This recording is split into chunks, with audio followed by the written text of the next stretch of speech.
Sam was not the kind of man anyone noticed. He was quiet. He kept his head down. He did his work without complaint and asked for nothing in return.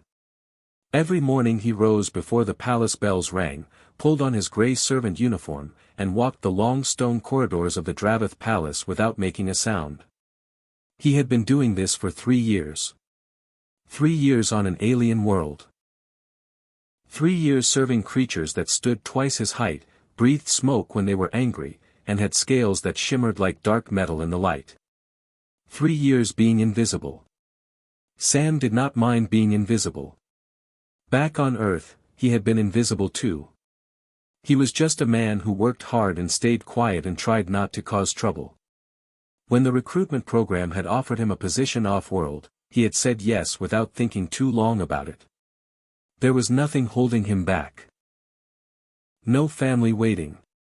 No great plans. Just a small flat and a job he did not love. So he came here. To this world. To this palace. To this life of stone floors and heavy curtains and the constant smell of something burning in the distance. The Dravath Palace was enormous. It was built from dark stone that had been carved by dragon claws over hundreds of years. The ceilings were so high that Sam sometimes could not see the top of them. The corridors twisted and turned like the inside of a mountain. There were rooms that Sam had never entered, halls he had never seen, and doors that were always locked. He cleaned what he was allowed to clean and stayed away from the rest. His duties each morning were simple. He swept the eastern corridor. He polished the stone benches along the royal walkway.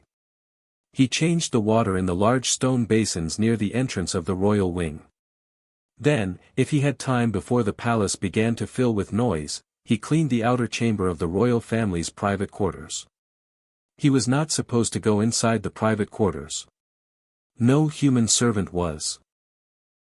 But the outer chamber was his to clean, and he did it carefully every single morning. That morning started like every other. Sam arrived at the outer chamber just as the first pale light came through the high windows. He carried his cleaning cloth and his bucket of water. The chamber was large and mostly empty. There were carved stone pillars along the walls and a heavy rug in the center made from something that was not quite wool but felt like it. At the far end of the chamber, a tall arched doorway led deeper into the royal quarters. That door was always shut. That morning, it was open. Sam stopped. He stood very still and looked at the open door. He could hear nothing from inside. No voices. No movement. The palace around him was quiet. It was too early for most of the staff to be moving. He told himself it was none of his business. He turned away and began to clean the nearest pillar. But something made him stop again. He did not know what it was. A feeling. Something small and quiet in the back of his mind that told him to look again. He had learned, over the years, to listen to that feeling. It had never led him wrong. He turned back toward the open door. He walked slowly across the chamber. He stopped at the doorway and looked inside without stepping through. The room beyond was dim. There was a low stone platform in the center that served as a resting place. Around the walls, there were objects Sam did not recognize, things that belonged to a dragon family, things that had meaning he did not understand. The room smelled faintly of ash and something sweet. And on the floor, near the base of the stone platform, there was a small shape. Sam's eyes adjusted to the dim light. It was a child. A dragon child. Small by dragon standards, which still meant the child was nearly the size of a large dog. The little creature was curled on the stone floor with its wings folded flat and its tail wrapped loosely around its body. Its scales were pale, not the deep dark color of the adult dragon Sam saw every day, but a soft gray that looked almost silver in the low light. The child was not moving. Sam watched for a moment. He waited to see the rise and fall of breathing. He waited to see a tail twitch or a claw shift against the stone. Nothing moved. Sam stepped through the doorway. He crossed the room slowly, watching the child the whole time. He crouched down beside the small still body and looked closely. The child's eyes were closed. The tiny nostrils were not flaring the way a sleeping dragon's should. There was no smoke, no warmth, no movement at all. Sam reached out and placed 2 fingers gently against the side of the child's neck. There was a pulse. Faint and slow, but it was there. The child was alive. But something was very wrong. Sam did not think after that. He stopped weighing his options. He stopped worrying about rules. He simply acted, the way he always acted when something in front of him needed to be done. He set down his bucket. He pulled off the outer layer of his servant jacket, a thick gray cloth piece that he wore over his shirt on cold mornings. He wrapped it carefully around the small dragon child. Then he slid both arms underneath the little body and lifted. Kale was heavier than he expected. The child's scales were cool against Sam's arms. Too cool. Dragon children were supposed to be warm.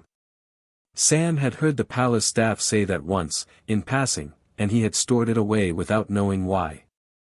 He pressed the child close to his chest and turned toward the door. Then he raised his voice. He did not shout. He was not the kind of man who shouted. But he raised his voice clearly and firmly and called for help. He called again. And again. Footsteps came quickly. A palace attendant appeared at the far end of the outer chamber and froze when she saw Sam standing in the doorway of the royal quarters holding the ruler's child in his arms. Her eyes went wide. Her mouth opened. "Get the healers," Sam said quietly. "Right now. Please." She ran. Sam stood in the doorway and held Kale against his chest and did not move. He could feel the child's slow pulse against his own. He kept the jacket wrapped tight. He kept his arms steady. He did not put the child down. He did not know what was coming. He did not know what the dragon ruler would say when he found out. He did not think about any of that. There was a child in his arms who needed help. That was all that mattered. Sam stood still and waited, and held on. The healers took longer than Sam expected.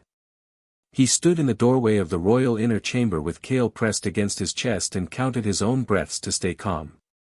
1. 2. 3. The child was still not moving on his own. The pale silver scales were cold against Sam's forearms.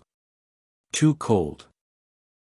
Sam pulled the gray jacket tighter around the small body and shifted his grip so that Kale's head rested closer to his shoulder. He could feel his own warmth moving into the child slowly. Like water soaking into dry ground. The outer chamber behind him began to fill with noise. Distant footsteps. Voices. The sound of something heavy being moved quickly down a corridor. Sam did not turn around. He kept his eyes on Kale's face and watched for any sign of change. The child's eyelids were still. The tiny nostrils were barely moving. But the pulse was still there. Sam checked it again with 2 fingers. Faint. Slow. Present. That was enough. That was something to hold on to. The attendant who had run for help came back first. She stopped a few feet away and looked at Sam with an expression he could not quite read. It was not anger. It was not relief. It was something closer to fear. Not fear of him, he thought. Fear of what she was looking at. A human servant standing inside the royal quarters holding the dragon ruler's heir like it was the most natural thing in the world. "They are coming," she said quietly. Sam nodded. Good. She did not come closer. She stood at the edge of the outer chamber and watched him with her hands clasped together tightly. More staff arrived. They gathered at the entrance to the outer chamber and stood in a cluster, speaking to each other in low voices. Sam heard his name once or twice. He heard the word human said in a tone that was not kind. He ignored all of it. He shifted Kale again and made sure the child's wings were folded comfortably and not bent at a wrong angle. Then the healers came. There were 3 of them. Dragon healers were large, older creatures with dull scales and slow careful movements. They wore dark robes with wide sleeves and carried their tools in flat stone cases that clicked when they walked. The first one through the door stopped when he saw Sam. The second nearly walked into the first. The third stepped around both of them and stared. None of them spoke for a moment. Sam looked at them steadily. "He is breathing," he said. "Pulse is slow. He has been on the cold floor. I do not know for how long." The first healer found his voice. "Put the child down," he said. His tone was flat and hard. "Not yet," Sam said. The healer's eyes narrowed. "You are a servant. You do not give instructions here. Put the child down on the resting platform and step back." Sam looked at the stone platform in the center of the room. It was flat and bare and cold. He looked back at the healer. "The floor was cold and he got worse lying on it," Sam said. "That platform is stone.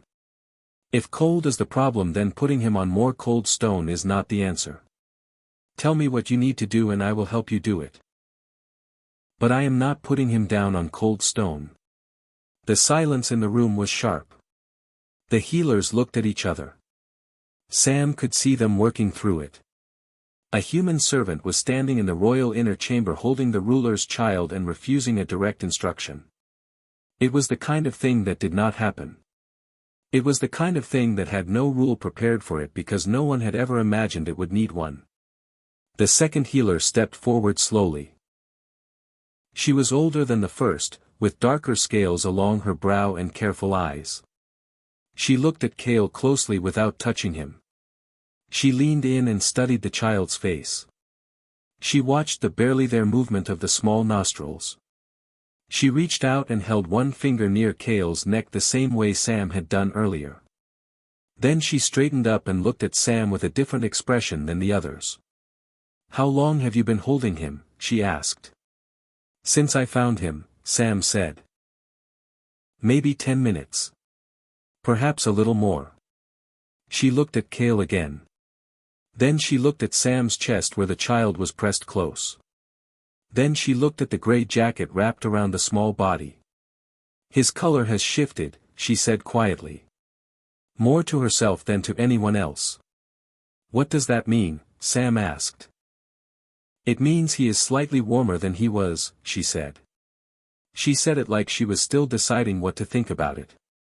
She turned to the first healer and spoke to him in their own language. Sam did not understand the words, but he understood the shape of the conversation. She was telling the first healer something he did not want to accept. The first healer replied shortly. She replied again, more firmly.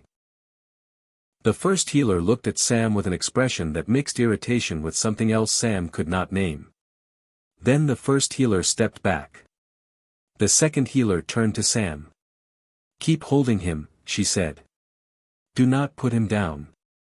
Walk slowly. Follow me." Sam followed her. They moved through the outer chamber and into the corridor. The cluster of staff parted to let them through. Sam felt every set of eyes on him as he walked. He kept his arms steady and his steps even and his eyes forward. Kale's weight was familiar now. He had adjusted to it. The child felt less stiff than before. Slightly less rigid in his arms. They moved down a side corridor that Sam had never been in before. The walls here were smoother. The air was warmer. There were soft light sources set into the stone at low heights. A medical room, Sam understood. The healer's space inside the palace. The second healer pushed open a wide door and gestured Sam inside. The room was warm. Much warmer than the corridors. Sam felt the difference immediately and exhaled slowly with relief. There was a large flat surface in the center covered in something soft and dark. Not stone. Sam could see faint heat rising from it. A warmed surface. Prepared for exactly this kind of need. You can place him here, the second healer said. This is warm. It is safe. Sam moved to the surface and began to lower Kale carefully. And that was when it happened. As Sam shifted the child toward the warm surface, Kale's right arm moved. Just slightly. The tiny claws at the end of the small foreleg reached out and curled around the fabric of Sam's sleeve. Not grabbing. Not gripping hard. Just holding. The way a very young child holds a finger when they are frightened and half asleep. Sam went completely still. The second healer made a soft sound that Sam had never heard a dragon make before. The first healer, standing near the door, said nothing at all. Kale's claws held Sam's sleeve and did not let go. Sam stood bent over the warm surface with the child halfway between his arms and the resting place and looked at those tiny claws on his sleeve and felt something move through him that he did not have a word for. He stayed exactly where he was. He was not going anywhere. The door to the healer's room hit the wall hard. Sam straightened up fast. Kale was still in his arms. The child's tiny claws were still wrapped around his sleeve. Sam turned toward the sound and saw Lord Draven filling the doorway. Draven was enormous. All adult dragons were large, but Draven was something beyond that. He was the ruler of this world, the head of the oldest dragon bloodline, and he carried that weight in every part of his body. His scales were the color of deep charcoal, almost black, with edges that caught the light like dark iron. His eyes were gold. Bright and sharp and furious. He wore no formal robes. He had clearly come straight from wherever he had been sleeping when the alarm reached him. His chest was heaving. His gold eyes found Sam immediately. Sam did not move. He stood in the center of the room with Kale pressed against his chest and met Lord Draven's gaze and did not look away. He did not know why he did not look away. Every instinct said to drop his eyes. Every rule of the palace said to bow his head and make himself small. But Kale's claws were on his sleeve and the child was warm now and breathing more steadily, and Sam was not going to do anything sudden. Draven crossed the room in 3 strides. He was fast for something so large. Sam had 1 second to process that before Draven was directly in front of him. The ruler's full height blocked everything else from view. The heat coming off him was intense. Dragons ran hot when they were emotional, and Draven right now was a wall of fury and heat and barely controlled power. His hand came up. It was not a small hand. The claws alone were longer than Sam's fingers. It rose in a sharp movement that had only one meaning. The second healer stepped forward. "My lord." Draven did not look at her. His gold eyes stayed on Sam. His raised hand did not come down, but it did not move forward either. Something in him had caught. Perhaps it was Kale. Perhaps seeing his child in the arms of this small human made something in his motion hesitate. "You touched my child," Draven said. His voice was low. It was not a shout. It was quieter than a shout and far more dangerous. "You entered the royal quarters. You took my child without permission. You brought him here." Sam said nothing. He kept his arms steady around Kale. "Do you understand what you have done?" Draven said. "Yes," Sam said quietly.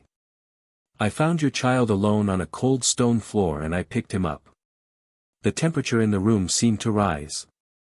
The first healer near the door made a small sound of alarm. The attendants who had followed Draven pressed back against the walls. No one in the room appeared to be breathing. Draven leaned forward. His face was very close to Sam's now. The gold eyes were burning. "You are a servant," Draven said. "You are a human. You have no right to touch what belongs to my bloodline." "He was not moving," Sam said. His voice stayed level. He was frightened. He could feel the fear sitting cold in his stomach. But his voice stayed level.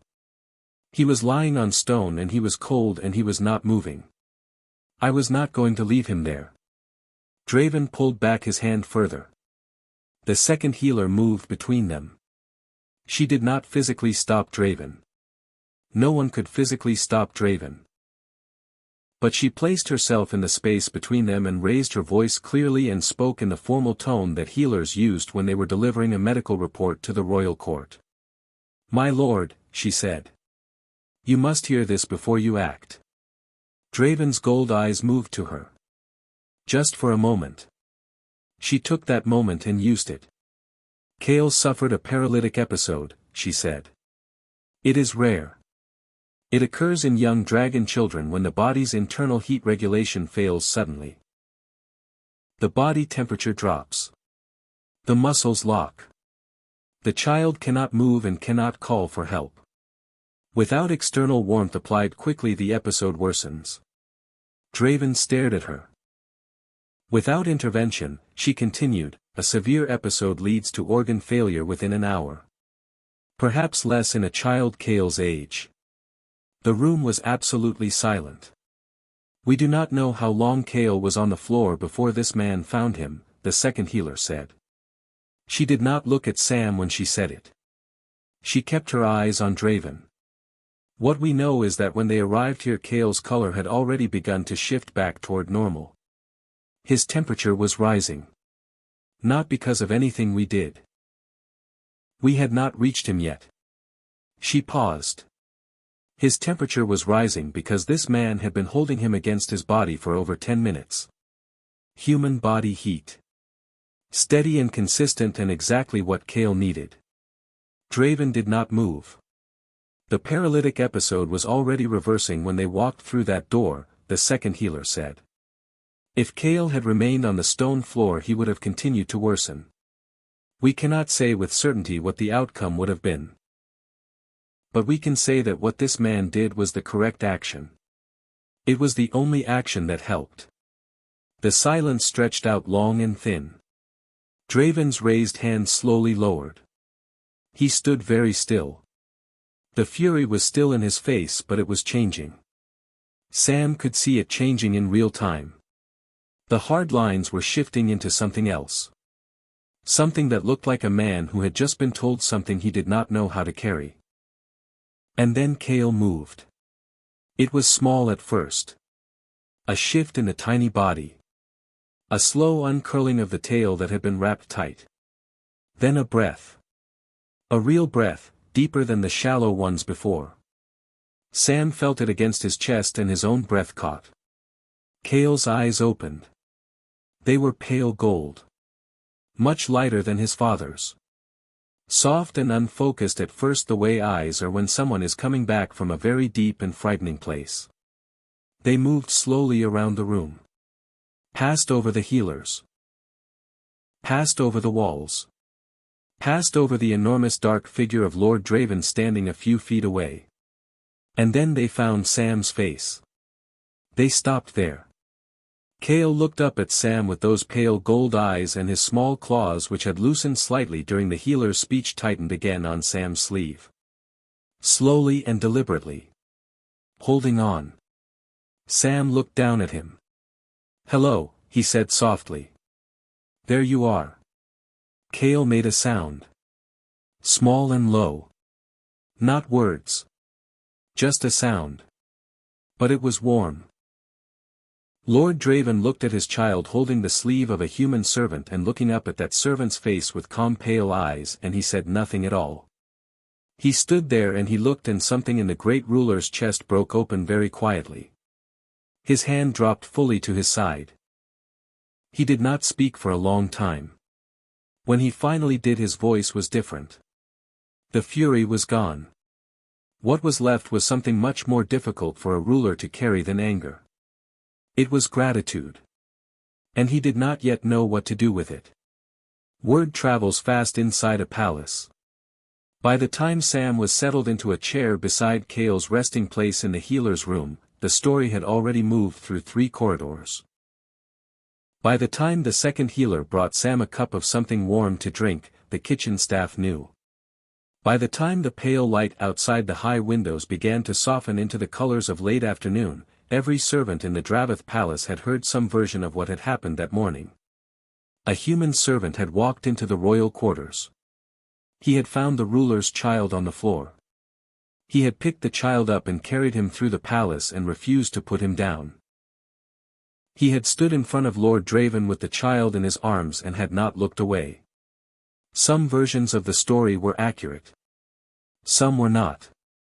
But every version ended the same way. With the child waking up. With the child holding the human's sleeve. Sam knew none of this. He was sitting in a low wide chair that the second healer had pulled close to Kale's resting surface and he was focused entirely on the child in front of him. Kale was awake now. Not fully. He drifted in and out in the slow careful way that a body does when it is recovering from something that took a great deal out of it. His eyes would open for a while and fix on something in the room. Then they would close again. Then open. The healers moved around him quietly, checking things Sam did not understand, speaking to each other in low tones. Each time Kale's eyes opened they found Sam. Every time. It did not matter where Sam was looking or what he was doing. The moment those pale gold eyes opened they moved straight to his face like they were pulled there. Sam started to notice it after the third time. By the fifth time he made sure he was always looking back when it happened. He did not want the child to open his eyes and find no one looking. It seemed like a small thing. It was not a small thing. Lord Draven came back as the afternoon was turning toward evening. He came in quietly this time. No door hitting the wall. No heat and fury filling the room. He stepped through the doorway and stood near the entrance and looked at his child for a long moment. Then he looked at Sam.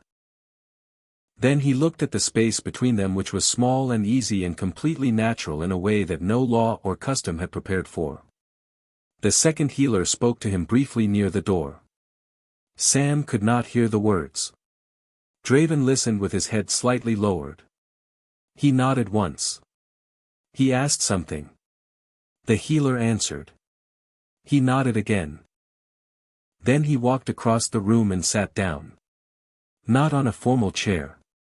Not at a distance appropriate for a ruler. He pulled a low stone seat close to the other side of Kale's resting surface and sat down heavily like a man who was very tired and had stopped caring about appearances for the night. He looked at Kale. The child was sleeping again. Sam looked at Draven for a moment and then looked away. He did not know what to say and so he said nothing. He had learned a long time ago that silence was often better than words that were not ready yet. They sat on opposite sides of the sleeping child and the room was quiet. After a while Draven spoke. "Does he wake often?" he asked. His voice was low and even. All the edge was gone from it. "Every little while," Sam said. "He looks around the room. Then he goes back to sleep." The healer said that is normal for recovery. Draven nodded slowly. Silence again. Then Draven said, "What do you say to him? When he is awake?" Sam considered this. "I have been telling him things," he said. "Small things. About where I come from." Draven looked at him. "Earth." "Yes," Sam said. "Small things about Earth. He seems to like the sound of a voice." The healer said familiar sound helps during recovery. "I do not know if my voice is familiar to him. But it seems to help." Draven was quiet for a moment.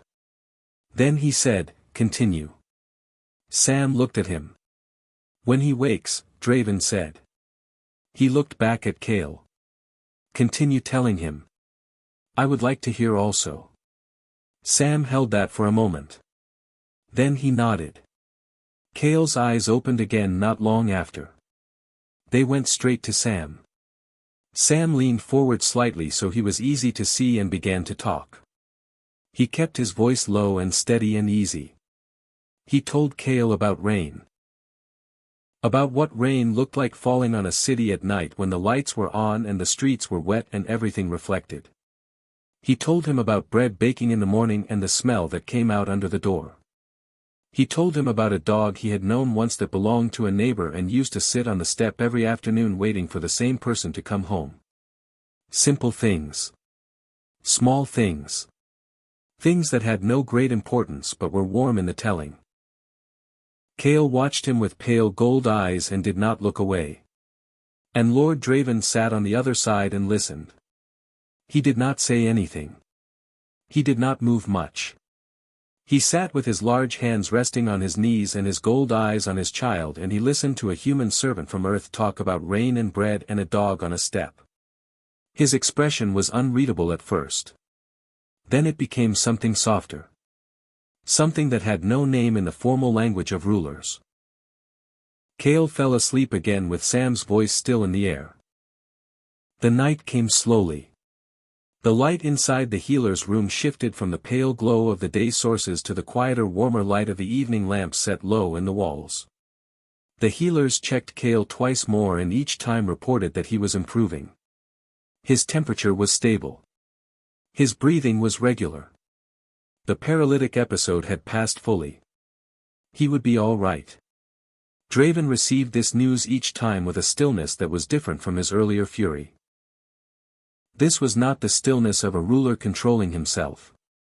This was the stillness of a father who had been very frightened and was only now beginning to believe the frightening part was over. Sam stayed through the night. No one told him to leave. No one told him to stay either. He simply stayed because Cale's eyes still found him every time they opened, and it did not feel right to take that away. By the time the first pale light of morning began to come through the high windows, Cale was sleeping soundly and warmly and his color was fully restored. And outside the healer's room, outside the palace walls, across the streets and markets and lower districts of the kingdom, the story had finished traveling. Everyone knew. A human servant had saved the ruler's heir with nothing but warmth and the decision not to walk away. And the ruler had sat beside him through the night. The court was called for mid-morning. That was unusual. The formal court of the Dravath Palace did not gather without weeks of preparation. There were protocols. There were announcements. There were specific days set aside for court business and specific robes to be worn and specific positions to be taken by every member of the noble houses. A court gathering called with less than a day's notice had not happened in living memory. By the time the sun was halfway up the sky, every noble in the palace had taken their place in the great hall. They stood in long rows on either side of the central floor. Their scales were polished. Their robes were formal. Their faces were carefully arranged into expressions that gave nothing away. But their eyes moved. They watched the doors. They watched each other. They whispered in the brief moments when whispering was possible. None of them knew exactly why they had been called. All of them had heard the story. Sam did not know about the court gathering until the second healer told him quietly that morning while he was sitting with Cale. She said Lord Draven had requested his presence in the great hall at mid-morning. She said it simply and without explanation. Sam looked at her for a moment. Then he looked at Cale, who was awake and calm and eating something soft that the healers had prepared for him. Cale looked back at Sam with his pale gold eyes. Sam reached out and rested one hand gently on the child's small foreleg. "I will be back," he said quietly. Cale made the small low sound that Sam had come to understand meant something close to all right. Sam stood up and straightened his servant uniform and walked to the great hall. He was still wearing the gray servant clothes. No one had offered him anything else and he had not asked. He walked through the corridors with his head up and his steps even, and he did not think too hard about what was waiting for him. Thinking too hard had never helped him. Doing the next thing in front of him had always served him better. He pushed open the tall doors of the great hall and walked in. The noise of the room stopped the moment he appeared. Every head turned. Every eye in the long rows of dragon nobles fixed on the human servant standing in the doorway in his gray uniform. Sam felt the weight of all that attention like a physical thing. He kept walking. He moved down the center of the hall toward the far end where Lord Draven stood on the raised platform before the formal seat of rule. Draven looked different in the great hall. He was dressed in full formal robes now, dark and heavy with the marks of his bloodline worked into the fabric in deep patterns. He stood straight and still and his gold eyes tracked Sam all the way down the hall. Sam stopped at the base of the platform and waited. Draven looked out at his court. When he spoke his voice filled the hall easily without effort the way a voice does when it has spent a lifetime being listened to. "You have all heard what happened yesterday," Draven said. "I will not retell it. The facts are not in question. A child of my bloodline was found in danger. A servant of this palace acted. My child is alive and recovering because of that action." The hall was completely silent. "I called this court because what happened yesterday requires an answer from this house," Draven continued. "And the answer cannot wait for the proper scheduled day. Some things are more important than schedules." He looked down at Sam. "Sam of Earth," he said. "You entered the royal quarters without permission. You touched a member of the royal bloodline without permission.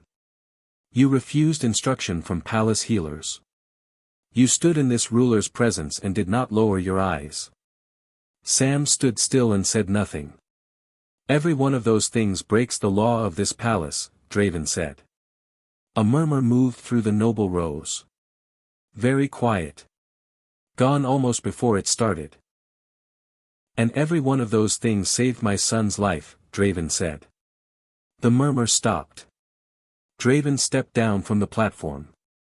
It was a deliberate movement. Formal and slow. Every person in the hall understood what it meant for a ruler to step down from the platform and stand on the same level as another person during a court address. It was not done.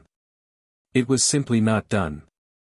There were nobles in the room whose grandparents had never seen it done. Draven stood in front of Sam. He was still much taller. He would always be much taller. But he was standing on the same floor and that meant everything in the language of this court. "This palace has no title for what you did," Draven said. "We have titles for soldiers. For healers. For advisors and builders and keepers of records. We do not have a title for a person who carries a ruler's child through the dark and keeps him warm and stays through the night telling him stories about rain." Sam looked up at him steadily. "So we are making one," Draven said.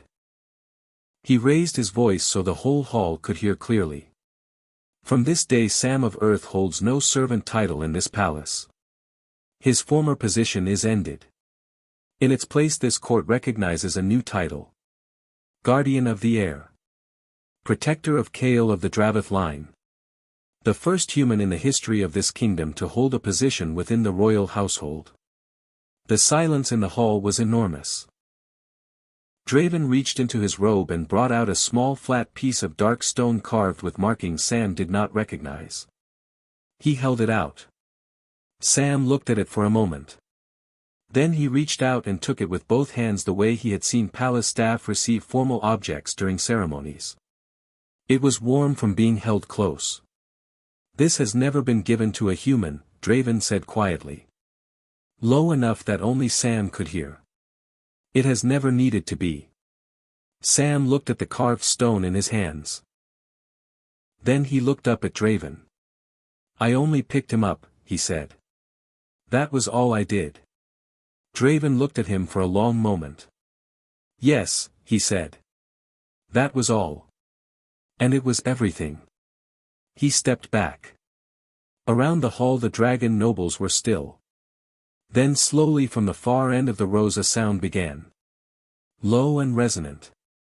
It built gradually from one end of the hall to the other as more voices joined it. Sam did not know the formal meaning of the sound. But he felt it in his chest. It was not applause. It was something older than applause. Something that meant we have witnessed this and we will remember it. Sam stood in the center of the great hall in his gray servant clothes holding a piece of carved stone and listened to the sound fill the room. He thought about Kale's pale gold eyes finding his face every time they opened. He thought about a cold stone floor and a child who was not moving. He thought about the simple thing he had done without thinking because there was no other thing to do. He had not come to this world to be a guardian or a hero or the first of anything. He had come because there was nothing holding him back. And in the end the thing that changed everything was the smallest thing. Not a battle. Not a plan. Not a great speech or a brave charge. Just a quiet man who saw a child who needed help and did not walk away.